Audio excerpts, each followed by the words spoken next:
السلام کے اوپر جو اللہ تعالیٰ نے قرآن پاک نازل فرمایا ہے، اب اس قرآن پاک کے معنی کی وضاحت اور احکام کی تعلیم اور تفصیل آقا علیہ السلام کے سپرد اللہ نے فرما دی۔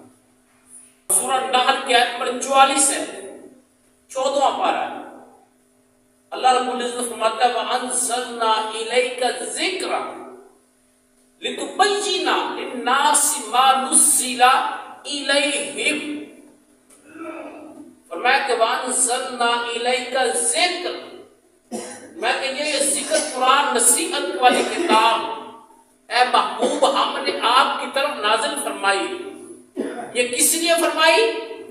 لِتُبَيِّنَ لِلنَّاسِ، تاکہ آپ کھول کر بیان کریں اسے لوگوں کو، اس کے احکام لوگوں کو وضاحت کے ساتھ کھول کر بیان کریں۔ لِتُبَيِّنَ، کھول کر بیان کریں اللہ کے احکام، للناس، لوگوں کے، لوگوں کو کھول کر بیان کرو، مَا نُزِّلَ إِلَيْهِمْ، جو قرآن ان کی ہدایت کے لیے اترا ہے، اس کی تعلیمات کو، احکام کو لوگوں کو تفصیل سے بتائیں، سمجھائیں۔ تو یہ آقا علیہ السلام کے سپرد کر دیا اللہ نے کہ میرے قرآن کے احکام کی تفصیل آپ نے لوگوں کو بتا دی۔ پھر ایک اور جگہ اللہ فرماتا ہے سورہ البقرہ آیت نمبر 129 میں وَيُعَلِّمُهُمُ الْكِتَابَ وَالْحِكْمَةَ، میں کہ وہ میرے پیغمبر، میرے رسول لوگوں کو قرآن کی تعلیم دیتے ہیں اور حکمت سکھاتے ہیں۔ حکمت سے مراد حدیث ہے، کتاب سے مراد قرآن ہے، حکمت سے مراد کیا ہے؟ حدیث مبارکہ ہے۔ تو فرمایا کہ میرے نبی صلی اللہ علیہ وسلم یعلمہم، انہیں سکھاتے ہیں، الکتاب، کتاب یعنی قرآن مقدس، والحکمہ، اور حکمت سکھاتے ہیں یعنی حدیث مبارکہ۔ تو یعلمہم، جو معلم ہوتا ہے، استاد ہوتا ہے، وہ کتاب کو تفصیل کے ساتھ بیان کرتا ہے۔ آپ اسکول میں دیکھیں جو استاد پڑھاتا ہے، اور وہ کتاب جو پڑھاتا ہے، معلم، پڑھانے والے کو ہم کہتے ہیں عربی میں معلم، ٹیچر، سکھانے والا، ٹیچ سکھانا، ٹیچر سکھانے والا۔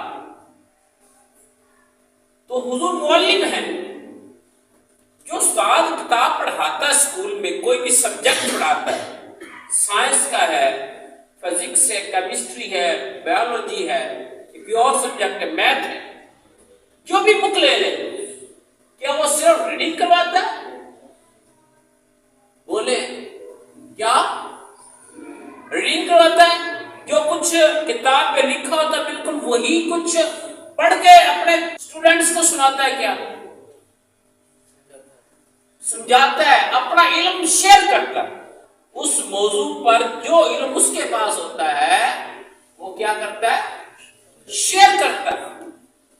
وہ استاد نہیں ہوتا جو فقط کتاب تک محدود رہے، بس ریڈنگ کروا دی، اس کو کوئی ایکسپلین نہیں کیا، وضاحت نہیں کی، کھول کے بیان نہیں کیا اس کتاب پہ کیا لکھا ہوا، وہ استاد نہیں ہے، وہ ٹیچر نہیں ہے۔ تو آقا علیہ السلام فرمایا انما بعثت معلما، فرمایا کہ اللہ نے مجھے معلم بنا کر بھیجا، ساری کائنات کا معلم بنا کر بھیجا، ساری کائنات کے حضور ٹیچر ہے، ساری کائنات کو سکھانے والے بن کر رہے ہیں۔ تو سکھانے والا جو ہوتا ہے، جو ٹیچر ہوتا ہے، وہ صرف کتاب کی ریڈنگ نہیں کرواتا، بلکہ جو کتاب کے اندر لکھا ہوتا ہے اس کو کھول کے بیان کرتا ہے۔ کیا کرتا ہے؟ اچھی طرح واضح کرتا ہے اس میں کیا لکھا ہے، ایکسپلینر ہوتا ہے، صرف ریڈر نہیں ہوتا، ریڈ نہیں کرتا، صرف لائنیں نہیں پڑھتا، بلکہ ایکسپلین کرتا، اسے وضاحت کرتا ہے۔ تو آقا علیہ السلام پہ جو اللہ نے قرآن نازل کیا، اس قرآن کو حضور نے فقط خالی جو الفاظ اترے ہیں آقا علیہ السلام پر، آیتیں اتری ہیں، فقط وہ تلاوت نہیں فرمائی، جن آیتوں کا عمل پریکٹیکل سے تھا وہ عمل پریکٹیکل کر کے دکھایا، اسے پریکٹیکل کر کے دکھایا۔ جیسے نماز ہے، حکم ہے واقیم الصلاۃ، نماز قائم کرو۔ اب یہ فقط حکم تھا، کیا تھا؟ حکم تھا۔ آپ اس کا پریکٹیکل اللہ نے ساتھ نہیں اتارا کہ نماز کی حیت کیا ہوگی، شکل و صورت کیا ہوگی، اس کا پریکٹیکل کیا ہوگا، اللہ نے ساتھ نازل نہیں فرمایا۔ اگر فقط قرآن ہی کو نازل کرنا ہوتا، فقط قرآن ہی لوگوں کی ہدایت کے لیے کافی ہوتا، تو پھر رسول کو بھیجنے کی کیا ضرورت تھی؟ اللہ رسول ساتھ اس لیے بھیجتا ہے، کتابیں ان پہ نازل فرماتا ہے تاکہ وہ رسول جو اللہ کے احکام ہیں وہ پریکٹیکلی لوگوں کو کر کے دکھائے۔ نبی رسول تو اس لیے آتے ہیں، قرآن تھیوری ہے اور پیغمبر پریکٹیکل ہوتا ہے اس کا۔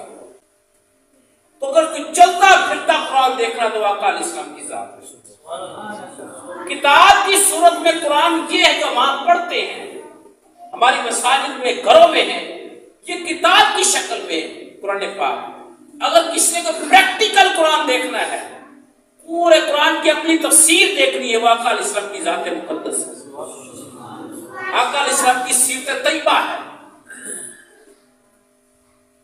آقا علیہ السلام پریکٹیکل ہیں قرآن کا، چلتے پھرتے قرآن ہے۔ تو اگر ہم حدیث کو معتبر نہیں مانیں گے تو ہم اللہ کی قرآن سے ہدایت حاصل نہیں کر سکیں گے۔